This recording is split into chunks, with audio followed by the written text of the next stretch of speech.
আইন কত খ্রিস্টাব্দে পাস হয়? 1878। কি রে ভাই, অস্ত্র আইন কি জানি তো আমরা? অস্ত্র আইন, এটা 2 নম্বরে খুবই গুরুত্বপূর্ণ প্রশ্ন। অস্ত্র আইন অর্থাৎ ব্রিটিশদের অনুমতি ছাড়া কোনো ভারতীয় কোনো অস্ত্র রাখতে পারবে না।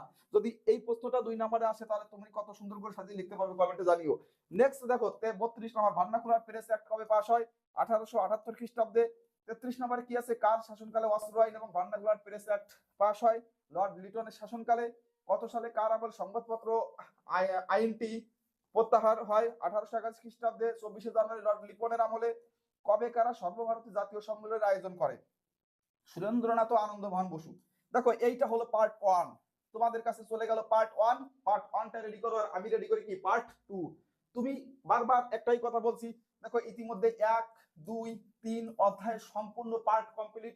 এই 3টে অধ্যায় ভালো করে পড়ো। নেক্সট 4 নম্বরে আসো, তারপরে এইভাবে 8 নম্বর পর্যন্ত পৌঁছে দেবো আমরা। কথা দিলাম তোমাকে একটা সিঁড়ি অতিক্রম করে চলে যাবো কয় নম্বরে? 8 নম্বর, এবং পৌঁছে দেবো তোমাকে কত মার্কের কাছে? 36 মার্কের কাছে। শুধু 36 না, কি বলেছে তোমাদের, যত 2 নাম্বার প্রশ্ন আসুক, আমাদের 4 নাম্বারের প্রশ্ন আসুক আর 8 নাম্বারের প্রশ্ন আসুক, প্রত্যেকটা প্রশ্ন কমন দেবো তোমাকে। তুমি যদি এই প্রশ্নগুলো রেডি করতে পারো তাহলে তুমি নিশ্চিত ভাবে থাকো তুমি একটা ভালো রেজাল্ট অবশ্যই করবে। দেখো আমাদের এক্সপিরিয়েন্স এর উপর ভিত্তি করে বলছি যে প্রত্যেক বছর আমাদের কাছ থেকে গুটি কয়েক স্টুডেন্ট না অনেকগুলো স্টুডেন্ট 90+ মার্ক পায়। সেক্ষেত্রে তোমরাও যদি এই রুটিন ফলো করো বা আমাদের এই কোর্সগুলো ঠিকঠাক করে করো, অর্থাৎ এই যে সিরিজ চালাচ্ছি আমরা, এই সিরিজটা যদি ঠিকঠাক করে করো তাহলে অবশ্যই তোমার রেজাল্ট ভালো হবে। ধন্যবাদ।